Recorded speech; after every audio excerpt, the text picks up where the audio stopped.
আসসালামু আলাইকুম। আমি মোহাম্মদ রায়হান ইবনে জাফর, প্রভাষক, গণিত বিভাগ, মাইলস্টোন কলেজ, উত্তরা, ঢাকা। প্রিয় শিক্ষার্থী, উচ্চ মাধ্যমিক শ্রেণীর গণিত প্রথম পত্রের বিন্যাস সমাবেশ চ্যাপ্টারে তোমাদের স্বাগত। বিন্যাস চ্যাপ্টারে করার সময় আমরা যেই সূত্রগুলো প্রয়োজন সেই সূত্রগুলো নিয়ে আমরা আলোচনা করব। আজকে তোমাদেরকে বিন্যাস সমাবেশের এমসিকিউ গুলো করাবো। এমসিকিউ করার আগে আমি বিন্যাস এবং সমাবেশ এই সূত্রগুলো নিয়ে একটু আলোচনা করব। প্রিয় শিক্ষার্থী, তোমরা বিন্যাসের 1 নম্বর সূত্রে দেখো, n সংখ্যক ভিন্ন ভিন্ন বস্তু হতে r সংখ্যক বস্তু নিয়ে যত প্রকারে সাজানো যাবে তাদের বিন্যাস সংখ্যা n p r সমান factorial n divided by factorial n minus r। প্রিয় শিক্ষার্থী, তোমরা আবারও দেখো 1 নাম্বারটা কি আছে, n সংখ্যক ভিন্ন ভিন্ন বস্তু হতে r সংখ্যক বস্তু নিয়ে যত প্রকারে সাজানো যাবে তাদের বিন্যাস সংখ্যা n p r সমান factorial n divided by n minus r। 2 নম্বর সূত্রটা খেয়াল করো, n সংখ্যক বস্তু নিয়ে p সংখ্যক একরকম, q সংখ্যক দ্বিতীয় রকম, r সংখ্যক তৃতীয় রকম নিয়ে যতভাবে সাজানো যাবে তাদের বিন্যাস সংখ্যা হবে factorial n divided by factorial p গুণন ফ্যাক্টোরিয়াল q গুণন ফ্যাক্টোরিয়াল r। এই 2 নম্বর সূত্রটা বেশি ব্যবহার হবে। আমরা বিন্যাসের যে কোনো অঙ্ক করতে গেলে এটা বেশি প্রয়োজন হয়, সেজন্য এটা খেয়াল করব। তাহলে n সংখ্যক বস্তু নিয়ে p একরকম, q সংখ্যক দ্বিতীয় রকম, আবার r তৃতীয় রকম যদি হয়, যত প্রকারে সাজানো যাবে তাদের বিন্যাস সংখ্যা সমান factorial n divided by p factorial গুণন q ফ্যাক্টোরিয়াল গুণন r ফ্যাক্টোরিয়াল। প্রিয় শিক্ষার্থী, এবার 3 নম্বর সূত্র দেখো, n সংখ্যক বস্তু বা জিনিস হতে r সংখ্যক বস্তু বা জিনিস নিয়ে কত প্রকারে সাজানো যাবে তাদের বিন্যাস সংখ্যা হবে n to the power r। অর্থাৎ 3 নম্বর সূত্রটা কোথায় ব্যবহার হবে, যেই সব অঙ্কে পুনরাবৃত্তি বা অঙ্ক বা ডিজিটগুলো বারবারে ব্যবহার আসতে থাকবে, তখনই এই ক্ষেত্রে এটা ব্যবহার করবে n to the power r। 4 নম্বর সূত্র দেখো, বৃত্তাকার বা চক্র বিন্যাস, বিশেষ করে গোলাকার টেবিল বা টেবিলের ক্ষেত্রে কত রকমের বিন্যাস বা সাজাতে বললে তার বিন্যাস সংখ্যা হবে ফ্যাক্টোরিয়াল n মাইনাস 1। প্রিয় শিক্ষার্থী, যদি টেবিলের ক্ষেত্রে আমরা দেখি টেবিলের গোলাকার কোনো টেবিল, সেটা চক্র বিন্যাস, এবং এই চক্র বিন্যাসের ক্ষেত্রে যে আমরা যেই সূত্রে অ্যাপ্লাই করব সেটা হচ্ছে ফ্যাক্টোরিয়াল n মাইনাস 1। প্রিয় শিক্ষার্থী, 5 নাম্বারটা সবাই খেয়াল করো, যে n সংখ্যক ভিন্ন ভিন্ন বস্তু দিয়ে মালা বা ব্যান্ড তৈরির ক্ষেত্রে বিন্যাস সংখ্যা হবে factorial n minus 1 divided by 2। অর্থাৎ নেকলেস, মালা বা হীরা বা ডায়মন্ড দিয়ে যদি আমি কখনো কোনো মালার ক্ষেত্রে মালার কথা বলা হয়, তার বিন্যাস সংখ্যা আমরা এইভাবে বের করতে পারবো। সেটা কি, সেটা হচ্ছে n minus 1 factorial divided by 2। এবার 6 নম্বর সূত্রটা খেয়াল করো। 6 নম্বর সূত্র হচ্ছে বিন্যাস এবং সমাবেশের মধ্যে একটা সম্পর্ক আছে। সেই সম্পর্কটা কি, n p r সমান সমান r ফ্যাক্টোরিয়াল গুণন n c r। বিন্যাস সমাবেশের সম্পর্ক আছে। প্রিয় শিক্ষার্থী, আবারও খেয়াল করো, সেই সম্পর্কটা কি, n p r সমান সমান r ফ্যাক্টোরিয়াল গুণন n c r। সিটা কি তোমরা জানো, সমাবেশ। প্রিয় শিক্ষার্থী, বিন্যাসের এই কয়টি সূত্র, এবং আমরা এখন সমাবেশের বাকি সূত্রগুলো দেখব। প্রিয় শিক্ষার্থী, সমাবেশের সূত্রের 1 নাম্বারটা সবাই খেয়াল করো।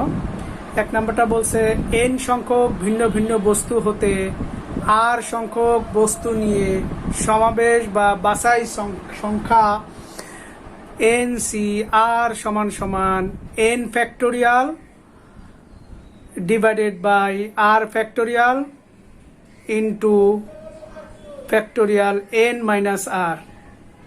প্রিয় শিক্ষার্থী, আবারও খেয়াল করো, এন সংখ্যক ভিন্ন ভিন্ন বস্তু হতে আর সংখ্যক বস্তু নিয়ে সমাবেশ বা বাছাই করা সংখ্যা NCR সমান factorial n divided by r factorial গুণন n মাইনাস r ফ্যাক্টোরিয়াল। 2 নম্বর সূত্রটা খেয়াল করো, কোনো বস্তু সর্বদা অন্তর্ভুক্ত বললে তার সমাবেশ সংখ্যা হবে n মাইনাস পি সি আর মাইনাস পি।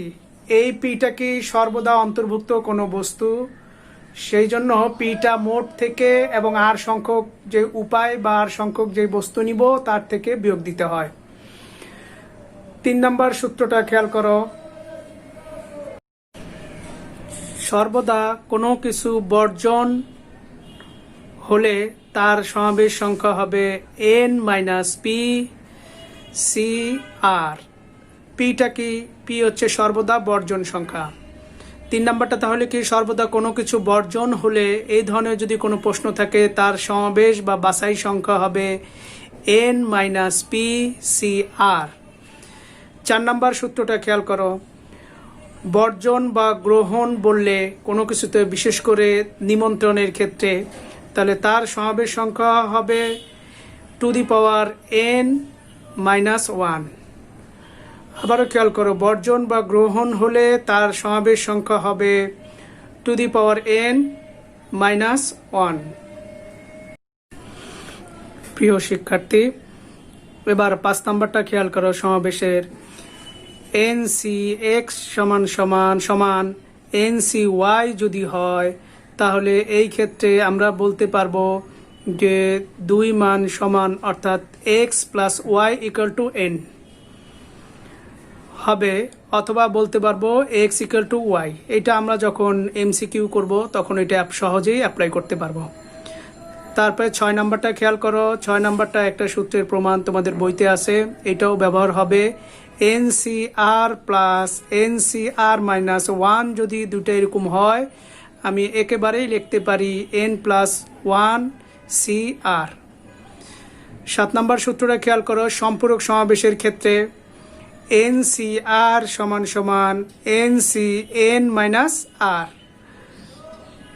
প্রিয় শিক্ষার্থী, 8 নম্বরটা একটু খেয়াল করো, 8 এবং 9 আর দুইটা আছে। 8 নম্বরটা হচ্ছে n সংখ্যক বস্তু হতে কত উপায়ে r সংখ্যক ভুজ গঠন করা যায় সেটা বাহির করার পদ্ধতি হচ্ছে NCR। nটা কি, nটা হচ্ছে বাহুর বহুভুজের সংখ্যা, আর 8টা কি, 8টা হচ্ছে কতগুলো সংখ্যক ভুজ গঠন করার কথা বলে। যেমন ত্রিভুজ গঠন করতে বললে তার কয়টা বাহু থাকে, 3টা। চতুর্ভুজ গঠন করতে পারলে তার কয়টা বাহু থেকে, 4টা। তাহলে আর ইকুয়াল টু আমি বলতে পারবো তখন 3 অথবা 4, পঞ্চভুজ বললে 5। প্রিয় শিক্ষার্থী, এবার 9 নম্বরটা খেয়াল করো, নাম্বার 9 কর্ণের সংখ্যা নির্ণয় করার পদ্ধতি। কোনো কিছু যদি কোনো বাহুর যদি কর্ণ বের করতে বলে সেই কর্ণের সংখ্যা নির্ণয়ের সূত্র হবে NC2 মাইনাস n। nটা কি, বহুভুজ। প্রিয় শিক্ষার্থী, আমরা যদি বিন্যাস সমাবেশের এই বেসিকগুলো খেয়াল করতে পারি তাহলে আমরা MCQ করতে আমাদের জন্য সহজ হবে। প্রিয় শিক্ষার্থী, এই সূত্রগুলো ভালো করে খেয়াল করতে হবে, নিজে আয়ত্ত করতে হবে এবং MCQ করার ক্ষেত্রে তোমার জন্য খুব সহজ কৌশল হবে। প্রিয় শিক্ষার্থী, MCQ দেখো, 1 নাম্বারটা factorial 3n divided by factorial 4 factorial n minus 1 equal to 4 হলে n এর মান কত। এখানে আমার কতে দেওয়া আছে 16/3, খতে দেওয়া আছে 22 ডিভাইড বাই 6, গতে দেওয়া আছে 16 আর ঘতে দেওয়া আছে কত, 32।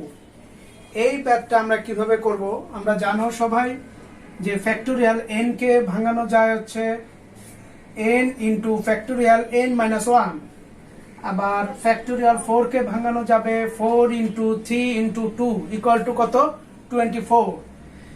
এখন ফ্যাক্টোরিয়াল n কে ভাঙাবো আমি n into n minus 1 divided by 4 factorial 4 factorial n minus 1। তাহলে n মাইনাস 1 আর n মাইনাস 1 বাদ, তাহলে এখান থেকে ফ্যাক্টোরিয়াল 4 কে কত লিখবো 24 24 যদি এই কোণাকুণি চলে যায় তাহলে 4 ইন্টু 24 আর এখানে আসবে 3n। অতএব n ইকুয়াল টু হবে 4 ইন্টু 24 ডিভাইড বাই 3, কাটাকাটি করলে এখানে আসবে 32। তাহলে প্রিয় শিক্ষার্থী, এই এমসিকিউ 1 নম্বর এমসিকিউ এটার যথারীতি সলিউশন বা অ্যান্সারটা কি হবে ঘ নাম্বার। তাহলে ঘ নাম্বারে আমরা দাগ দিব। প্রিয় শিক্ষার্থী, এই এমসিকিউটা তোমরা খুব ইজিলি বুঝতে পেরেছো। আমরা 2 নাম্বার এমসিকিউতে চলে যাব। 2 নাম্বার এমসিকিউটা দেখো, ফ্যাক্টোরিয়াল 0 এর মান কত? ফ্যাক্টোরিয়াল 0 এর মান কত? ক তে দেওয়া আছে -ইনফিনিটি, খ তে দেওয়া আছে 0, গ তে দেওয়া আছে 1 আর ঘ তে দেওয়া আছে কি +ইনফিনিটি। এটা আমরা জানো অলরেডি, এই প্রমাণটা তোমরা করছো ক্লাসে, তারপরেও আমি এটার সমাধান করে দেখাবো। সমাধান খেয়াল করো। আমরা জানি n সংখ্যক বস্তু থেকে n সংখ্যক বস্তু নিয়ে যত রকমের সাজানো যায় তার সংখ্যা হবে npn। যদি হয় এটাকে লেখা যাবে factorial n divided by n minus factorial n minus n। তাহলে এটাকে কি লেখা যাবে ফ্যাক্টোরিয়াল n আর এখানে ফ্যাক্টোরিয়াল n আর এই অংশের মান কত ফ্যাক্টোরিয়াল 0। তাহলে আমি কোনাকুনি যদি গুণ করতে পারি আর গুণ বলো, তাহলে factorial 0 factorial n r factorial n। অতএব এই অংশ কাটা, ফ্যাক্টোরিয়াল 0 ইকুয়াল টু 1। প্রিয় শিক্ষার্থী, তোমরা ফ্যাক্টোরিয়াল 0 এর মান তাহলে কত অ্যান্সার হবে গ নাম্বার। সবাই গ নাম্বারটা দিবা। আসো দেখি আমরা 3 নাম্বারটায় যাই। অ্যাবসিসা শব্দটির অক্ষরগুলি কি কতভাবে পুনর্বিন্যাস করা যায় সেটা আমাকে বের করতে বলছে। ক নাম্বারের এমসিকিউতে দিয়েছে যে 719, খ নাম্বার দিয়েছে 3359, গ নাম্বারটা আছে 3360 আর ঘ নাম্বারটা আছে 20159। তাহলে প্রিয় শিক্ষার্থীরা আমরা অঙ্কটা করে দেখব যে কিভাবে হয়। আমরা দেখব অ্যাবসিসা অক্ষরটি মোট কতগুলো বর্ণ বা অক্ষর আছে। দেখো কয়টি, 8টি। 1 2 3 4 5 6 7 8। এ আছে কয়টি, 1 2 2টি। আর এস আছে কয়টি, 3টি। তাহলে অ্যাবসিসা শব্দের বিন্যাস সংখ্যা তাহলে কি হবে বা সাজানো সংখ্যা, বিন্যাস সমান সমান পাবো ফ্যাক্টোরিয়াল 8 ডিভাইডেড বাই ফ্যাক্টোরিয়াল 2 গুণন ফ্যাক্টোরিয়াল 3। এটাকে যদি আমরা ক্যালকুলেশন করি, ক্যালকুলেশন করলে এটার উত্তর আসবে 3360। তাহলে অ্যাবসিসা শব্দটির আমার বিন্যাসটা আসবে কত, যে 3360। কিন্তু প্রিয় শিক্ষার্থী, এখানে একটা কথা বলে দিয়েছে পূর্ণ বিন্যাস। এই পূর্ণ বিন্যাস কথার অর্থ হচ্ছে টোটাল অ্যাবসিসা শব্দটির বিন্যাস করব, বিন্যাস থেকে 1 বিয়োগ করলেই পূর্ণ বিন্যাসটা পাওয়া যাবে। তাহলে দেখো পূর্ণ বিন্যাস, অতএব পূর্ণ বিন্যাস হবে 3360 মাইনাস 1। তাহলে এখান থেকে বিয়োগ করলে 3359। প্রিয় শিক্ষার্থী, আমরা অ্যান্সারটা পেয়ে গেলাম। তা এখান থেকে 3 নাম্বার অ্যান্সারটা হবে কত, খ নাম্বার। চলো এবার 4 কম্বিনেশন শব্দটির স্বরবর্ণের অবস্থান পরিবর্তন না করে কতভাবে পূর্ণবিন্যাস করা যায়। 3 নাম্বারটা খেয়াল করেছো কিভাবে পূর্ণবিন্যাস বের করেছি। শিক্ষার্থী, এখানে বলেছে যে অবস্থান পরিবর্তন না করে, এই কথাটা ইম্পর্টেন্ট। স্বরবর্ণ, আসো দেখি আমরা এখানে সমাধানটা করি। কম্বিনেশন,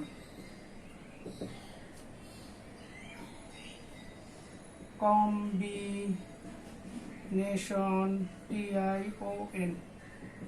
এই কম্বিনেশন শব্দটিতে কতগুলো বর্ণ আছে দেখি, 1 2 3 4 5 6 7 8 9 10 11।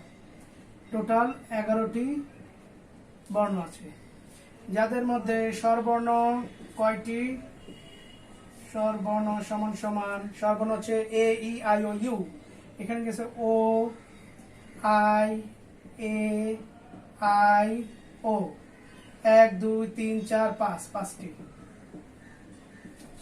এরপরে ব্যঞ্জন বর্ণ কয়টি আছে? ব্যঞ্জন বর্ণ আছে বাকিগুলো, অর্থাৎ C M B N T R হচ্ছে এন।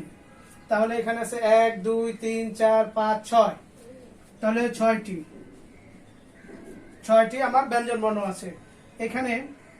তাহলে এন আছে কয়টি? এন 2টি। তারপরে আর কোনো সংখ্যা আছে এখানে? এখানে আর কোনো সংখ্যা নেই। প্রিয় শিক্ষার্থী, একটু খেয়াল করো, স্বরবর্ণের অবস্থান পরিবর্তন না করে কথাটা বলার অর্থ হচ্ছে স্বরবর্ণগুলো কোনো অবস্থান পরিবর্তন করবে না, স্বরবর্ণ ফিক্সড। অর্থাৎ এই যে স্বরবর্ণ আছে এ এর জায়গায় অবস্থান করবে, সে কখনো নড়বে না। তাহলে যদি না নড়ে তাহলে স্বরবর্ণ বাদ দিয়ে অবশিষ্ট যে ব্যঞ্জন বর্ণ তার বিন্যাস করাবো। তাহলে ব্যঞ্জন বর্ণ আছে কয়টি? 6টি। আর এন আছে 2টি। তাহলে ব্যঞ্জন বর্ণের বিন্যাস তাহলে আমার কত হবে? ব্যঞ্জন বর্ণের বিন্যাস হবে ফ্যাক্টোরিয়াল 6 ডিভাইডেড বাই ফ্যাক্টোরিয়াল 2। এইটাকে যদি করলে কত আসে দেখো প্রিয় শিক্ষার্থী,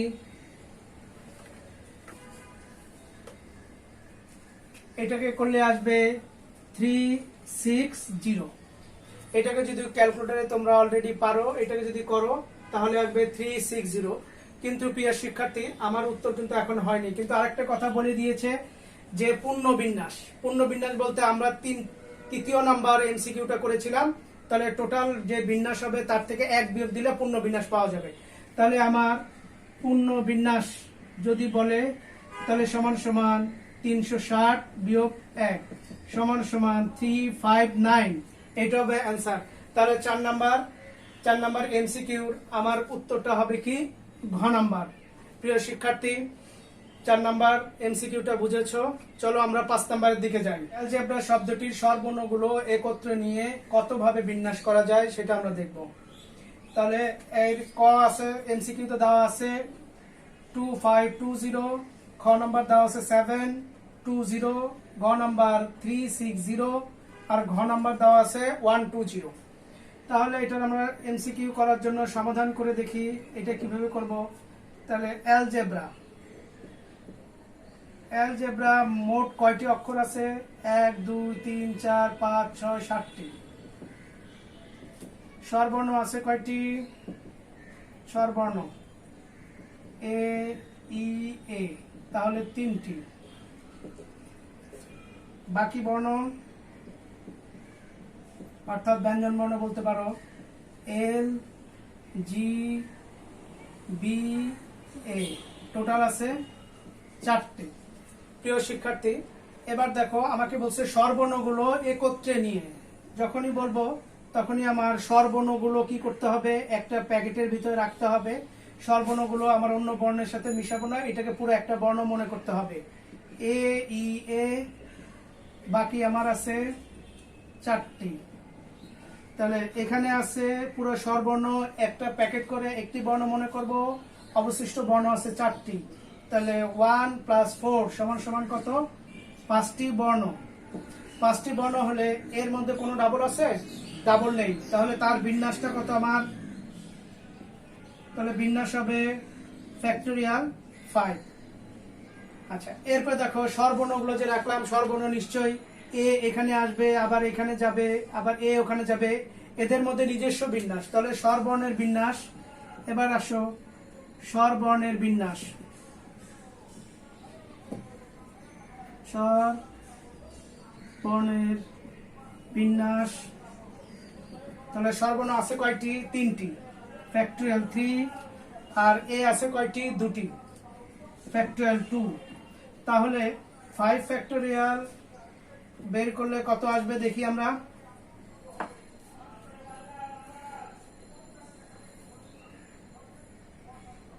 আচ্ছা, তাহলে আমার টোটাল স্বরবর্ণগুলো একত্রে থাকবে। স্বরবর্ণগুলো একত্রে রাখলে তাহলে ফ্যাক্টোরিয়াল 5 গুণন ফ্যাক্টোরিয়াল 3 ডিভাইড বাই ফ্যাক্টোরিয়াল 2, এটা যদি একসাথে করো এটা আসবে 3 60।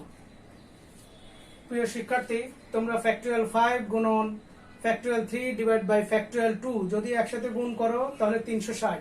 তাহলে আমার 5 নাম্বার যে অ্যান্সারটা হবে সেটা হবে গ নাম্বার। তাহলে স্বরবর্ণগুলো একত্রে নিয়ে কথাটা বললে আমি প্রথমে স্বরবর্ণগুলোর বিন্যাস করব। স্বরবর্ণ আছে কয়টি? 3টি, যার মধ্যে ডাবল এ আছে। তাহলে তার বিন্যাস হবে ফ্যাক্টরিয়াল 3 ডিভাইড বাই 2। তার সাথে গুণ দিতে হবে স্বরবর্ণগুলোকে। একটি বর্ণ মনে করতে হবে। একটি বর্ণ মনে করলে অবশিষ্ট বর্ণের সাথে যোগ দিলে মোট বর্ণ পাওয়া যাবে 5টি। তাহলে তার বিন্যাস হবে ফ্যাক্টরিয়াল 5।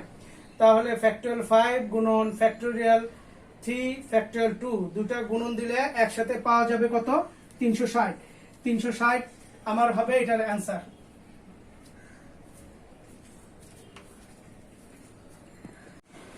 প্রিয় শিক্ষার্থী,